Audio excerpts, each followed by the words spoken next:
New footage of MO3 and Yella Beezy in the studio is going viral. Not long after it was filmed, MO3 was tragically killed in cold blood. When Beezy was asked about it, he casually brushed it off. Why couldn't you ever acknowledge 3 before or after his death? Like, what was the point? Fast forward a few years, and Yella Beezy finds himself at the center of a shocking twist. Recently arrested for MO3's murder, police claim he didn't just know about it, he planned it. So how do you go from sharing a mic to orchestrating a hit? And how did Yella Beezy allegedly use a woman to help set everything in motion? We're breaking it all down.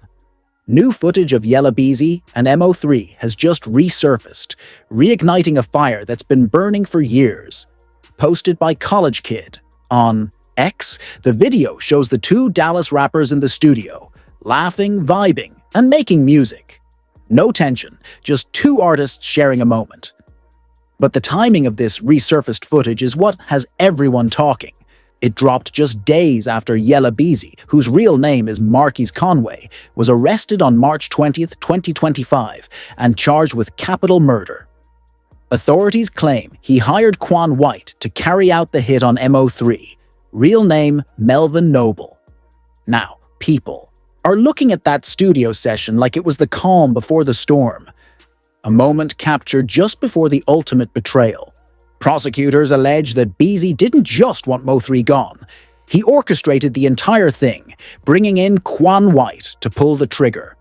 If that's true, this wasn't just street beef spiraling out of control.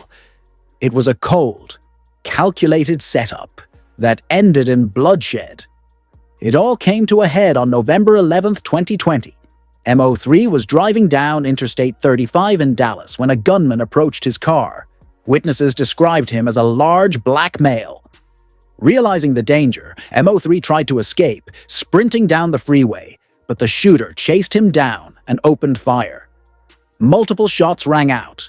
MO3 was hit, rushed to the hospital, but tragically did not survive. Less than a month later, on December 10th, police arrested 21-year-old Quan Dantrell White. A year after that, Devin Maurice Brown was also taken into custody. Neither has stood trial yet, but even before any arrests were made, the streets of Dallas were already buzzing with one name, Yella Beezy. One of the first red flags came in the form of a lawsuit. MO3's manager, Brandon Rainwater, claimed that Beezy and his crew attacked him at a Dallas strip club, leaving him with a dislocated hip. Reports suggest that Beezy's team even bragged about the attack in a video later. This incident happened just months before MO3's murder, adding fuel to the rumors. For a while, Beezy remained free.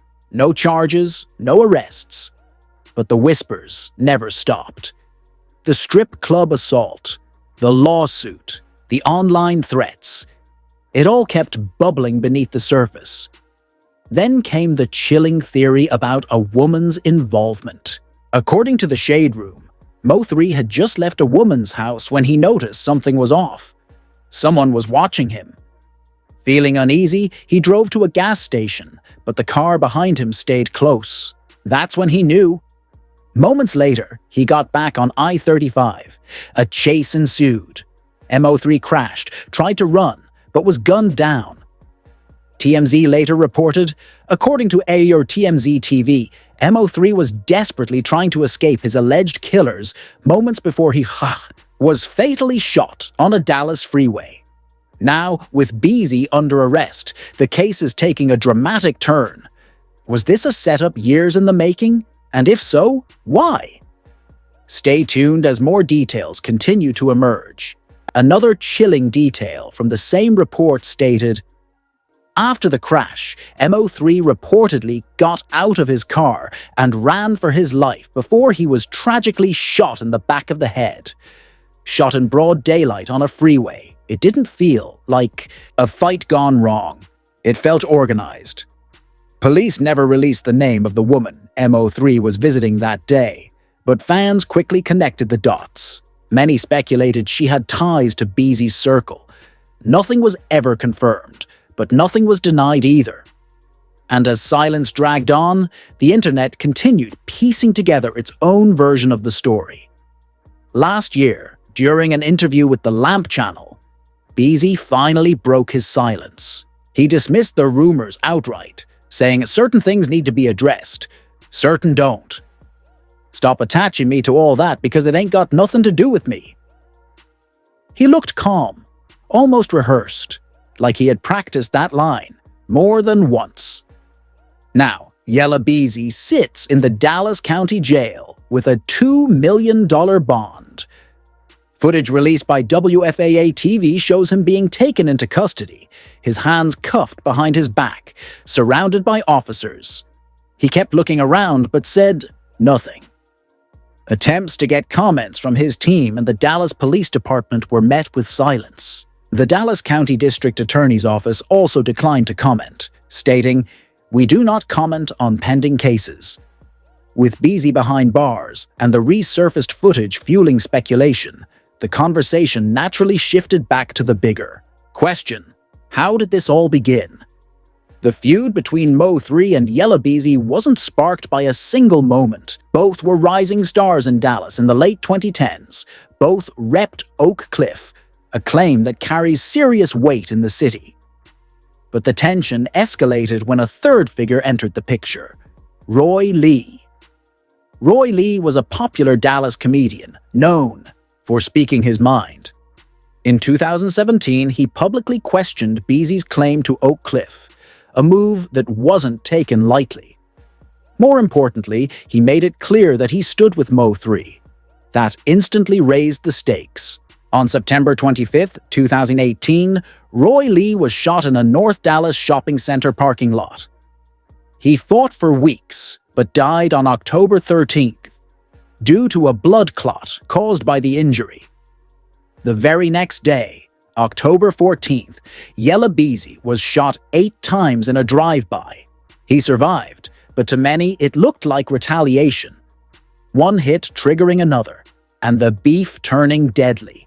MO3 responded the only way he knew how, through music. In 2019, he released a string of diss tracks that left no room for misinterpretation. One of them, 299 Dufflers, dropped on Roy Lee's birthday and directly accused Beezy of being involved in his death.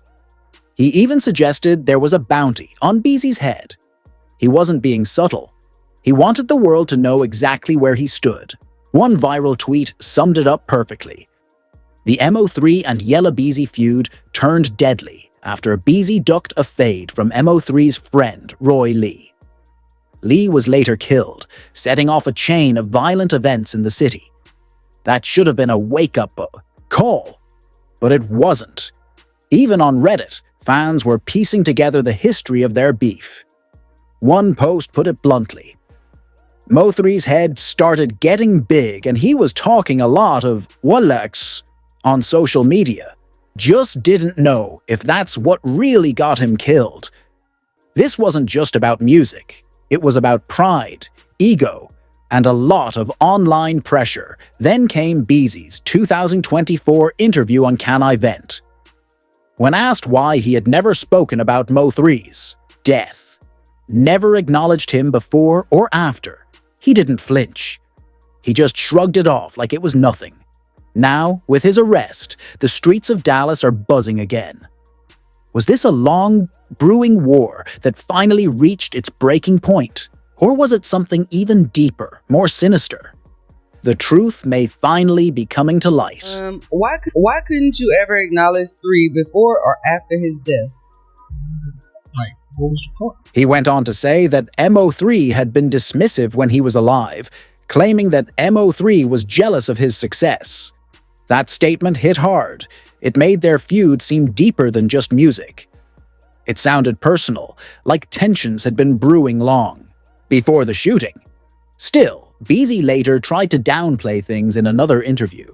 When asked if he and MO3 ever had issues, he casually responded, "We ain't never had no problem." No problem. That didn't match the tone of his earlier comments at all. But the contradictions didn't stop there. When asked about MO3's impact on Dallas music after his death, Beezy's response only added to the confusion. That was a big impact for him. Like, on the whole city. That was a big impact for him, like on the whole city. It was probably the only time Beezy ever acknowledged MO3's influence, giving him credit, however briefly. But the interviews didn't stop with Beezy. MO3 had his own words on record. 2. After Beezy's 2018 shooting, where he was hit 3 times while driving, MO3 was asked about it. His response: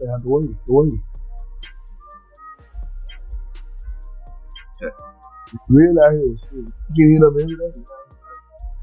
It's the word. MO3 showed no sympathy, just a blunt reply, as if it wasn't even a big deal. He later addressed the rumors directly in another interview, dismissing the drama entirely. He claimed it wasn't real, just a story built on things people thought they heard. I ain't got no rap beef, nobody. I ain't got no rap beef, no rapper in my city. No rap beef. And they was just, all that was something that they heard, they not in the streets, so, their job is to report like the news, so, they just found out what they heard, so like, I just cleared it up on my interview when I went up there and talked to them. Like, ain't no rap beef, ain't no problem. But that didn't line up with the music, the interviews, or the lawsuits. The tension was real. The shots were real. And despite what MO3 or Beezy said, the words on both sides never really stopped. The contradictions kept piling up, but the internet wasn't waiting around for court dates or press statements. As soon as news of Yella Beezy's arrest broke, Twitter exploded. One tweet summed up the general sentiment: Yellow just dumb ASF. Had every opportunity to turn his life around and still picked dumb. Thought he got away with it, and 5 years later, they got his ass. Another didn't hold back. Yella Beezy is the definition of a friend killer. Can't trust a soul on this earth. And then came the tweet that really put things into perspective. Texas gave Tay-K 55 years, and he didn't even pull the trigger. He was just there. So what you think Texas is gonna do to Yella Beezy on a capital murder charge? People weren't waiting for facts. The internet had already made up its mind. Guilty or not, Beezy was being dragged in every comment section, every thread, every group chat. But the backlash wasn't just about MO3. Yella Beezy's name had been tangled in controversy long before this murder charge. Legal issues of Yella Beezy. On February 14, 2021, he was arrested in Dallas for unlawful possession of a firearm. He didn't sit long. He was released the same day. But it was just the beginning. Then, on August 11, 2021, he was arrested again, this time on drug and weapon charges. The details were vague. No specifics on what kind of drugs or what kind of weapon, but it was enough to remind people he wasn't staying out of trouble. The biggest one came a few months later, on November 5, 2021. Beezy was arrested in Plano, Texas, on a sexual assault charge and another weapons charge. This case made headlines fast. It got people talking in a different way. That charge didn't hold, though. It was dismissed in June 2022. Still, the damage was already done. People remember the arrest, not always the dismissal. Then, in July 2024, his name was back in the news, this time in a lawsuit involving Chris Brown. 4 men filed a suit in Harris County, claiming they had been invited to a VIP experience at Chris Brown's show at Dickies Arena in Fort Worth. But instead of a chill night, they alleged they were jumped by Brown's entourage, and that Beezy was right there, helping. Beezy's lawyer shut it down fast, telling The Shade Room. Yella Beezy was not involved in any incident, did not have any contact with the plaintiffs, and does not understand why he is named in the lawsuit or the temporary restraining order. That was clearly filed before all facts were obtained and verified. Even with that denial, the pattern was getting harder to ignore. Guns, assaults, arrests, and now a capital murder charge. Each case made it harder for people to believe. Beezy was just in the wrong place at the wrong time. But to understand how Yella Beezy ended up here, you have to rewind the story, long before the courtrooms, the lawsuits, and the headlines. The early life of Yella Beezy.